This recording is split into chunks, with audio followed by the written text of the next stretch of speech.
Hi, this is Brandon from Watches on You, and today we're taking a look at a very special watch. It's actually quite rare too, as there were only 999 models made.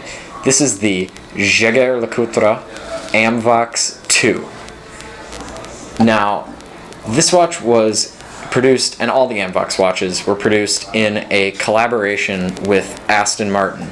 So yeah, a lot of watch companies have collaborations with car companies. Breitling goes with Bentley. Blancpain goes with Lamborghini, and Jaeger-LeCoultre goes with Aston Martin. So this is a very, very cool watch. And actually, we're looking at the Amvox 2, but all of their Amvox watches have very little special things about them. For example, one of the Amvox watches, it has a transponder in it that can start your Aston Martin. And this one, we'll actually get into the special feature down at the inspection pad, so let's go there now. Alright, so that special feature I was talking about was on this watch. It's actually a chronograph.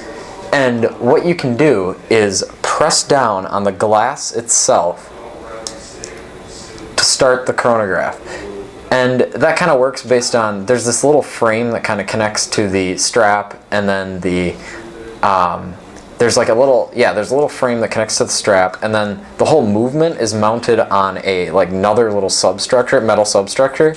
So as you can see, it kind of wiggles like that. So when you push it down, it depresses a little thing on these little metal pieces here, which are kind of resemble brake calipers, just tying into the little motorsport theme. If you can see those down here, these little red things, yeah, those are those little calipers that it presses down.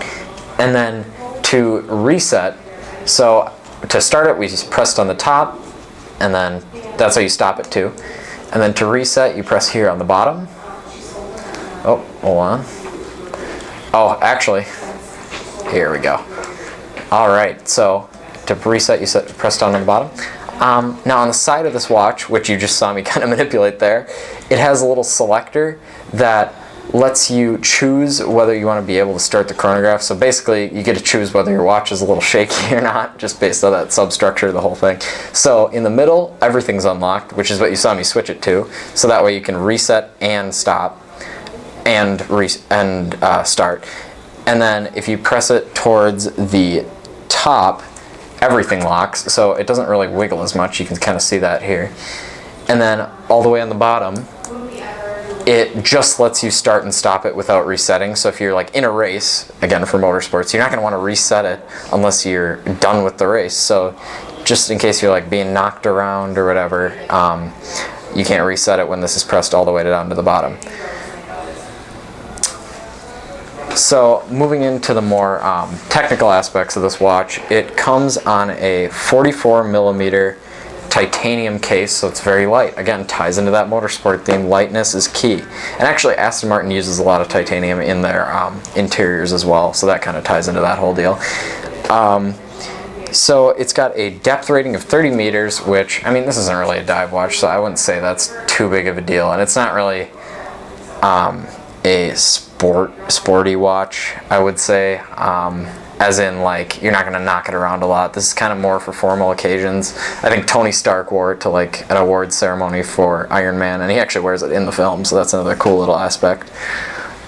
It has an automatic movement, and it's sort of skeletonized here, so you can see that beautiful Jaeger-LeCoultre perlage right here. And actually, this thing right down here is a seconds counter, and it's really hard to see on camera, but there's a little Aston Martin logo in there, just kind of tying into the to their partnership, and it's got 2 subdials for the chronograph there. I mean, this is a really, really cool watch up close. You kind of have to see it in person to really appreciate the perlage and the whole subdials, which move on little sapphire discs. It's a very, very special watch. So let's sort of end this review with a quick wrist shot. So it's on a double deployant clasp, which is very easy to put on and take off. I actually like double deployants more than single deployants. They just feel a little bit more secure, and they're actually easier to put on most watches. So here's a little wrist shot of this. I mean, you can see it's 44mm, pretty sizable. It doesn't wear that big. I'd say it wears more like a 42mm. It's a pretty cool watch though. It comes on a really comfortable leather strap. that's got those little motorsport themed holes on them. So yeah, all in all, this is a very high quality watch. If you like this review, please remember to like and subscribe. Thank you.